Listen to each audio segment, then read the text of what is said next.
কিরে রাকিব, আমার কি সাংবাদিক মানাইছে? ভাই সাংবাদিক কম, কিন্তু টুকাটা বেশি দেখা যায়।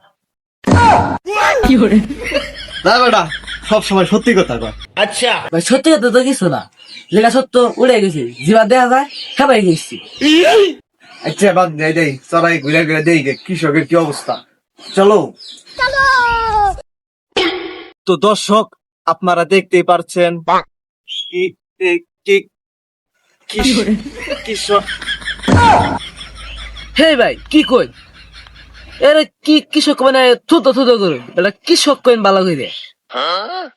আরে ভাই, জীবনের প্রথম ইন্টারভিউ দিবার আইছি, একটু ভুল হবো। হ্যাঁ ভাই, এত ভুল করেন গে? হালার কার কাছে ইন্টারভিউ দিবার এলাম দে, হে যে কোয়ার না আমার কি গাবো। আচ্ছা ভাই, আবার ক্যামেরা ধরেন। তো দর্শক, আপনারা দেখতেই পারছেন যে কৃষক এই জায়গায় ধান বুনছে। দূর মিয়া, কি কই না বলতো, ধান বানি উনি তো পাট বেনাছিস। কিরে শালারা খেতে মধ্যে কি করে কেরাই না? ওই কেরে আমার খেতে মধ্যে আচ্ছা, আমরাই তোরাই তো বুঝলাম, তোকে ভাইয়ের নাম কি? আমার খেতে মধ্যে কি করস? আচ্ছা, আমরা নতুন সাংবাদিক। তুমি আমার বালের সাংবাদিক, দেয়া তো টোকাই টোকাই মনে হয়।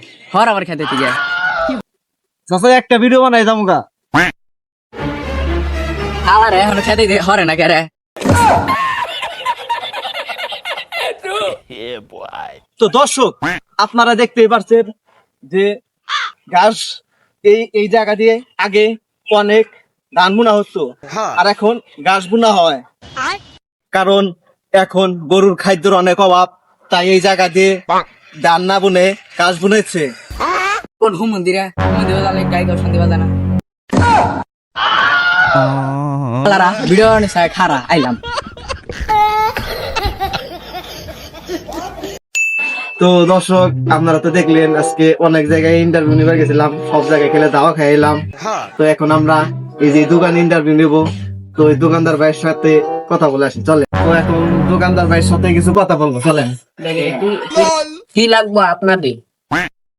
ভাই, এটা বড় দেখে দই দেন তো। কোন দিক দিয়ে দই দেন মনে হয়? আর ভাই কিছু বলতেন না, এটা পাগো। আরে ভাই, রাগেন কে? দই নাই তো মিষ্টি দেন। শালাই তো আসলেই পাগল। এটা কি দই মিষ্টির দোকান? বাইরা আমার দোকান থেকে। এটা কি দই মিষ্টির দোকান? বাইরা আমার দোকান থেকে। শালা জিনে না, হিনে করে তোর দাম হই না, শালা তুই